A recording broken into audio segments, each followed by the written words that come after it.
இன்னைக்கு பல பேர் புதுசா கட்சி தொடங்குறாங்க. வரட்டும், வேணாம்னு சொல்லல. தலைவர்களுக்கே அந்த வரலாறு கிடையாது. கட்சிக்கு உண்டு, தலைவருக்கே வரலாறு கிடையாது. ஆனா ஒரு இயக்கத்துடைய தொண்டனுக்கு எவ்வளவு பெரிய வரலாறுங்கிறத இன்னைக்கு மாலை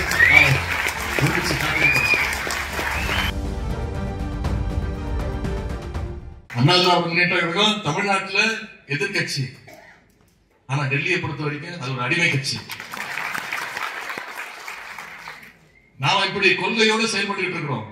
ஆனா ஒரு கொள்கையற்ற கூட்டமா, வன்மத்தை அவதூறுகளை பரப்புற கூட்டமா இன்னைக்கு ஒரு கூட்டம் உருவெடுத்திருக்கு.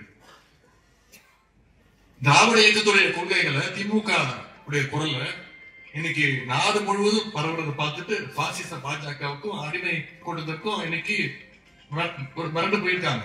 இன்னைக்கு இந்தியாவுடைய தென்கோடியில் இருக்கக்கூடிய தமிழ்நாட்டிலிருந்து நாம் வைக்கக்கூடிய பத்த வைக்கின்ற அந்த திராவிட சூடு இன்னைக்கு ஒட்டுமொத்த நாட்டையும் டெல்லியிலையும் ஆட வச்சிருக்கு.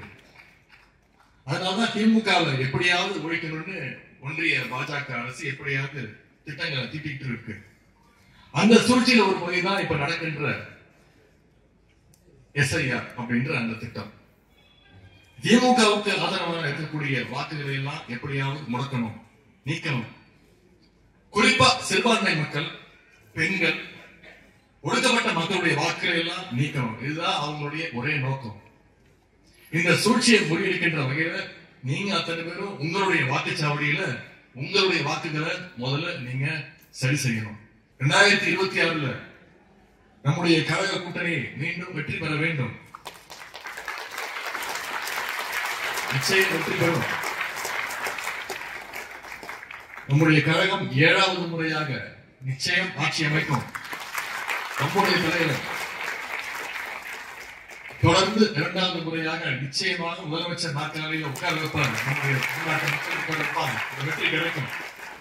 அதற்காக அடுத்த 4 மாதங்களும் நாம் அனைவரும் தொடர்ந்து பாடுபட வேண்டும். இன்னைக்கு பல பேர் புதுசா கட்சி தொடங்குறாங்க. வரட்டும், வேணாம்னு சொல்லல. கட்சியினுடைய புதுசா வருகின்ற தலைவருடைய புது தலைவர்களுக்கே அந்த வரலாறு கிடையாது.